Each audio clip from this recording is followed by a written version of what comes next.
around socializing during the day or night. So he said, but you want to know this guy. And the reason you want to know him is because the way that the Marine Corps taught you to iron your shirts, this guy didn't go to the Marine Corps, but he has that idea.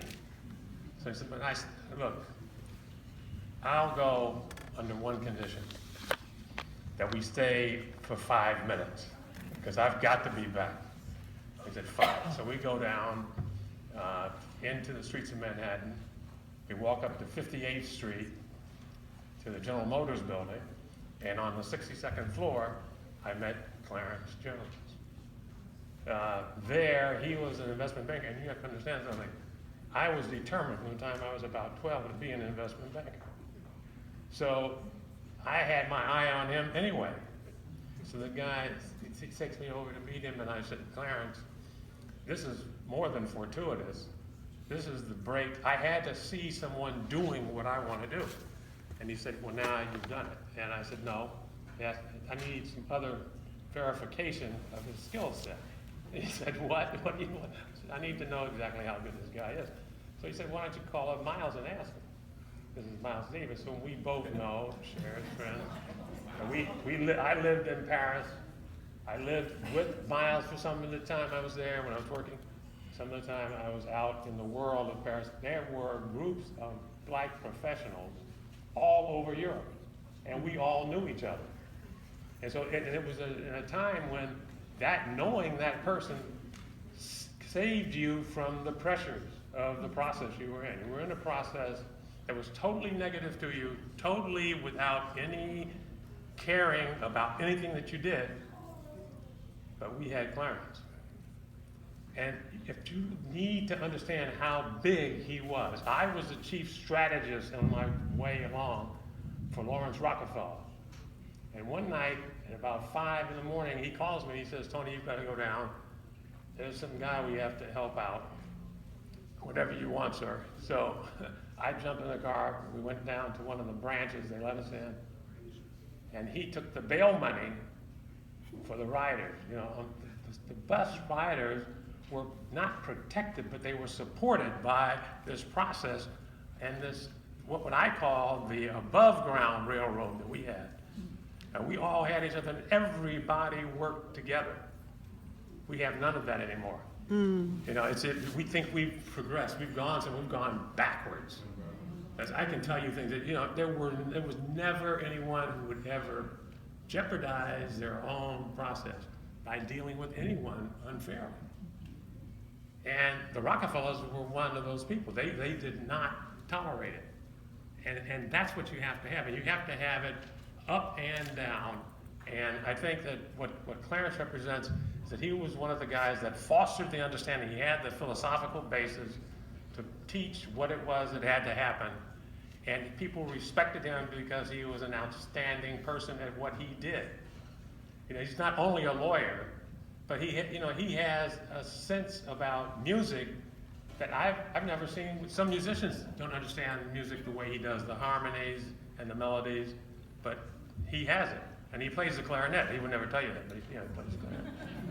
And this is the thing that we have to take into ourselves as blacks. We have to understand we're multicultural, we're multi-competent in almost everything that happens. If we take on, we want to be a dancer, we're going to be not a guy walking around with some taps he got from 5 and dime. So it's this process that has made this country what it is, and I'm talking about made this country. Not thought about it, but every brick you see, every piece of asphalt you roll on, you understand that comes at the expense of blacks all over the world. So it's a global thing. Okay? But anyway, not to bore you anymore, I think that this guy does not deserve this. He's too satisfied in his skills and too much in on the process of what a good life is about. But he deserves it. And of all the people I know, this night couldn't have come at a more appropriate time. So to be here with him and to help share the award that you will get seeing fit to give him, what I can tell you is that you will, like it or not, have him as a part of your process from here on. because he doesn't, the other thing he doesn't do, he doesn't give up on people or ideas. Okay? And he has big ideas, very, very big ideas, and he makes them work. So if you need someone here to put the process together for you, give it to Clarence, and it'll get done.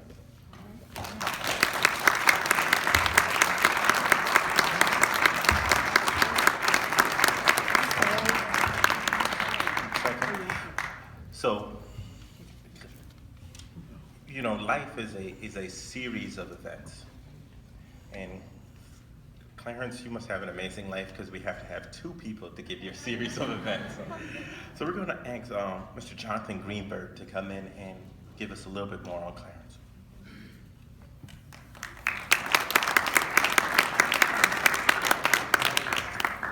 Thank you so much.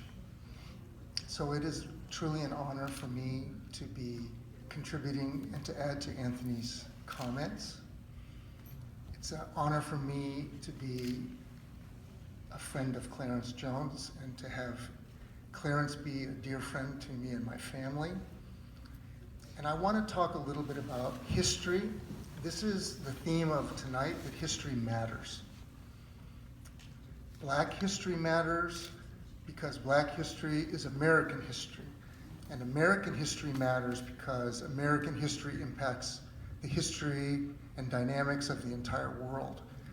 Everybody knows that one of the most important individuals in the 20th century was the Reverend Martin Luther King Jr. Dr. Jones is the scholar in residence at the Martin Luther King Institute at Stanford. And I've had the honor to work with him at Stanford, to have Dr. Jones come to my classes at Stanford, and to be able to do some writing together in that capacity.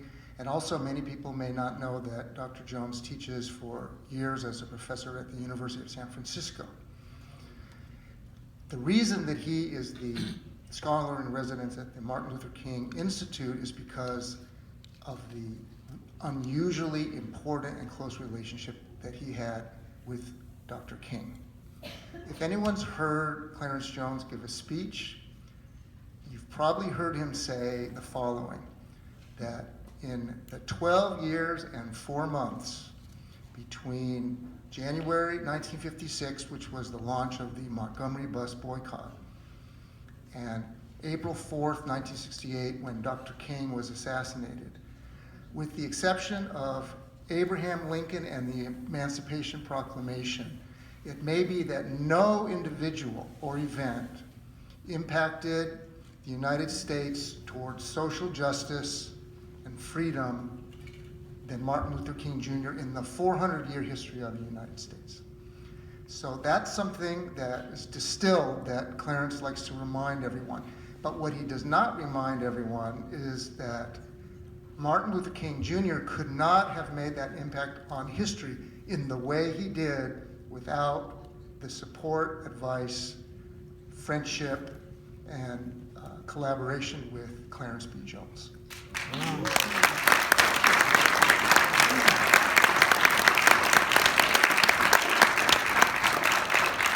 Clarence was Dr. King's personal lawyer, and I'll mention that in a minute, strategic advisor and draft speechwriter.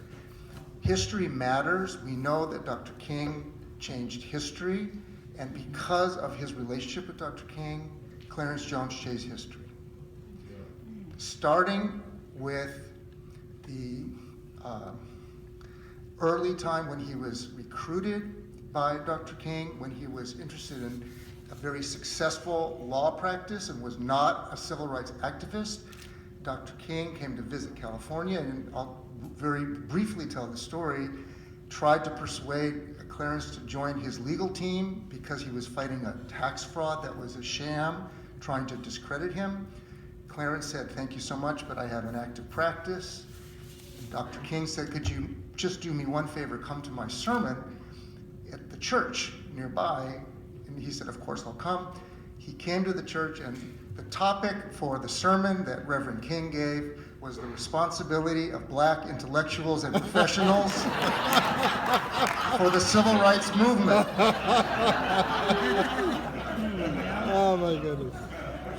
After the sermon, Clarence went to Dr. King and said, "I'm all yours." And it changed his life. And then since then, the dramatic moments of the civil rights movement were impacted by this relationship. As you probably know, the Birmingham campaign was a turning point in 1963. Dr. King wrote the very famous letter from Birmingham jail. The person who was allowed into his jail cell was his lawyer, Clarence Jones, who smuggled in papers and smuggled out the latest drafts. The success of the campaign was very much part of that relationship in terms of strategy. If you look at the New York Times v. Sullivan case, which was a legal case that history matters because we currently have a president that says, "Oh, I'm going to get rid of those libel laws because I don't like it when the press says bad things about me." Well, he can't do that because the Supreme Court ruled that you, just like they tried to libel the people who were attacking correctly the segregationists in the New York Times for minor errors, the New York Times said, no, you have to have actual malice. And that's because of the legal effort that Dr. Jones was involved with thoroughly. So our current president is not going to be able to do what he says he's going to do because of that case and Dr. Jones.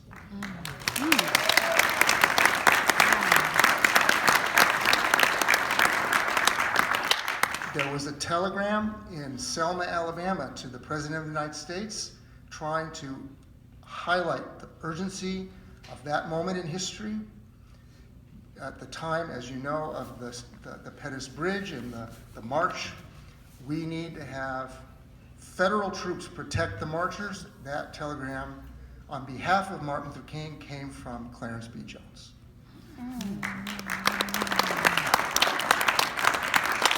And then April 4th, 1967, 1 year before Dr. King was assassinated, he took a very brave step and spoke out against the war in Vietnam, and Clarence Jones was involved in the strategy sessions to help support that decision, which was a turning point in Dr. King's career, where he moved from not only a civil rights leader, but a human rights leader. And all of those actions have had impacts on our country and on the world. And following the assassination of Dr. King, the way that Clarence Jones was changed by his involvement in this movement continued. He continued to fight for social justice for the rest of his life. He was involved in the negotiations of the Attica prison riots. He was involved as a teacher throughout these years, as a writer. There's several books that he's written, many articles that he's written. And today, to this day, he's dedicated his life to extending and furthering the legacy of Martin Luther King Jr., to further social justice, and to bring the knowledge of history and the meaning of what activists can do to change history to new generations. Clarence B. Jones. As we welcome Clarence Jones.